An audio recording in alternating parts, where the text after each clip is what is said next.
গাজীপুরে ঝুট ব্যবসা নিয়ন্ত্রণ নিয়ে দুই গ্রুপের মধ্যে সংঘর্ষ হয়েছে। এ সময় আধিপত্য বিস্তার করতে দুর্বৃত্তরা একাধিক গুলি ছোড়ে এবং ককটেল বিস্ফোরণ ঘটায়। শনিবার দুপুর 2টার দিকে গাজীপুর মহানগরীর বাসন ভিটিপাড়া এলাকায় এ ঘটনা ঘটে। জানা গেছে, বাসন এলাকার ম্যানুয়াল ফ্যাশন গার্মেন্টস থেকে ক্রয় করা ঝুট একটি ট্রাকে করে নিয়ে যাচ্ছিলেন ব্যবসায়ীরা।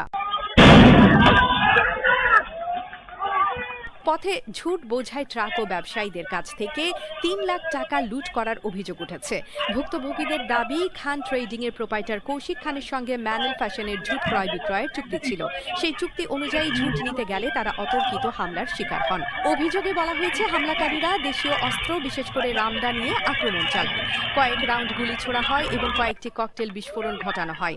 হামলাকারীরা একটি মোটরসাইকেলেও আগুন দেয়। অন্যদিকে রমজান ও আসন্ন ঈদ উল ফিতরকে সামনে রেখে দেশের বাজার পরিস্থিতি স্বাভাবিক ও স্থিতিশীল রয়েছে বলে জানিয়েছেন মুক্তিযুদ্ধ বিষয়ক প্রতিমন্ত্রী ইশরাক হোসেন। শনিবার দুপুরে রাজধানীর শ্যামবাজার এলাকায় ভোক্তা অধিকার সংরক্ষণ অধিদপ্তরের কর্মকর্তাদের সঙ্গে নিয়ে মশলা ও সবজির পাইকারি ও খুচরা বাজার পরিদর্শন শেষে তিনি এ মন্তব্য করেন। পরিদর্শনকালে প্রতিমন্ত্রী ব্যবসায়ীদের ন্যায্য মূল্যে পণ্য বিক্রির আহ্বান জানান। তিনি বলেন, ঈদকে কেন্দ্র করে কেউ যেন অবৈধভাবে পণ্য মজুত করে বাজার অস্থিতিশীল করতে না পারে, সে বিষয়ে প্রশাসনের তদারকি অব্যাহত থাকবে।